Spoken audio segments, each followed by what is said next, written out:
Hey guys, Thunder E here and welcome to the video you've been waiting for, gaming on the iPhone 12 and the iPhone 12 Pro. So we finally have both devices here and I'm one of those who has them in graphite and black, 12 Pro and 12, so you guys can be happy, you can see the colors you want. And yes, these devices are here. We want to see how well it performs the A14 Bionic and also the display, brand new display we have here on the device.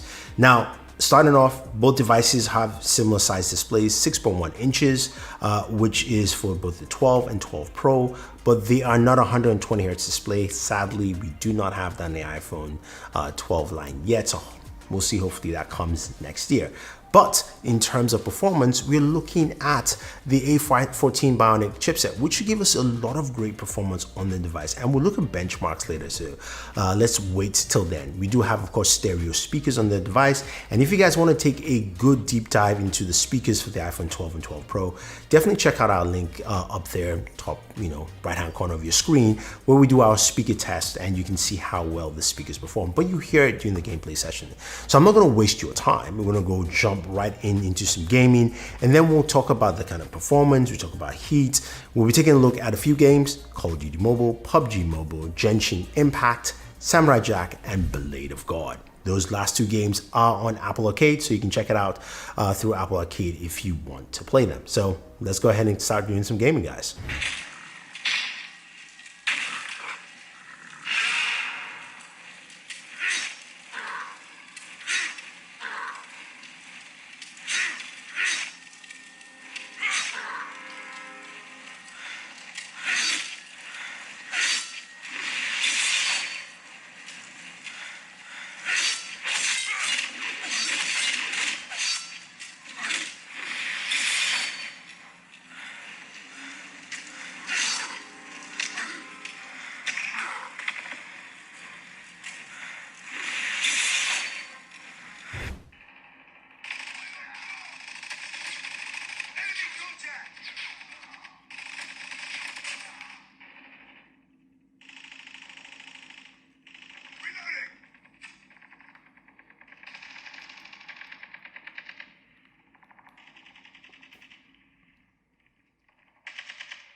All right, so gaming performance overall was pretty good.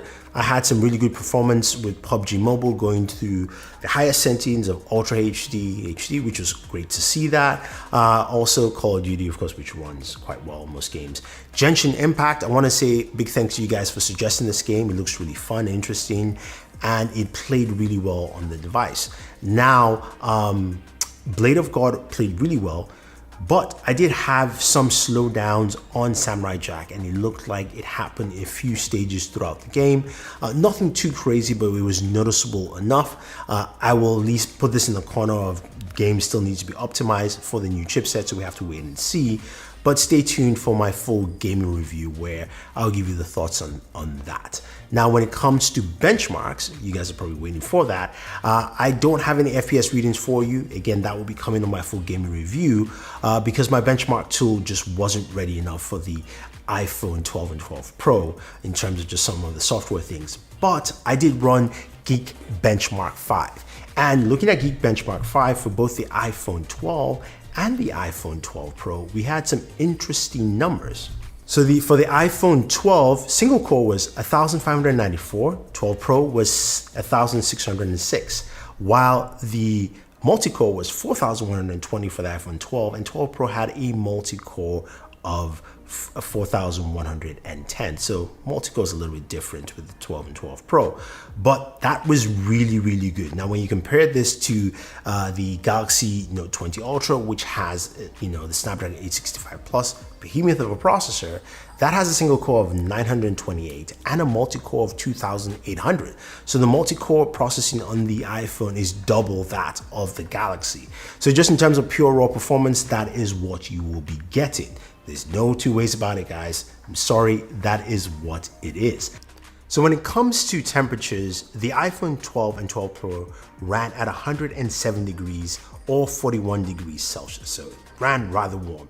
And this is something we've seen for the iPhone year in, year out, and hasn't changed this year. But what I tend to do is I game with cases, and you guys know I love speaking cases, and they are partner with us on this video. Now, one of the speaking cases I've kind of gone back to is the new hybrid case. I like the bumper feel on the iPhone 12, and I also like the back texture on here, especially when I'm gaming, easier for me to grip on during gameplay, and also reduces the amount of heat I experience. Now, the other benefit to it is also it works with the MagSafe charger, which is nice to see, and the MagSafe charger also works on the liquid air case on my iPhone 12 Pro. I do like the liquid air because it's a little bit softer, especially since this is a heavier device, so it feels a little bit lighter on there. But again, MagSafe charging, it works while I'm using the device, which is great to see.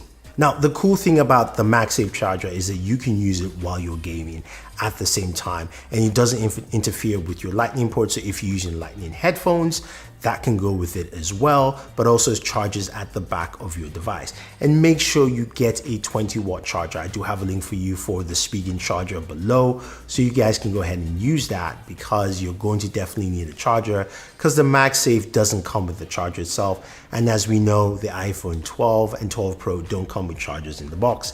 And you definitely need a 20-watt charger, not an 18, not a 15, a 20-watt charger for the MagSafe charger. So there's a couple of things to throw in there. But in terms of gaming overall, the iPhone 12 and 12 Pro, I think, handle things pretty well.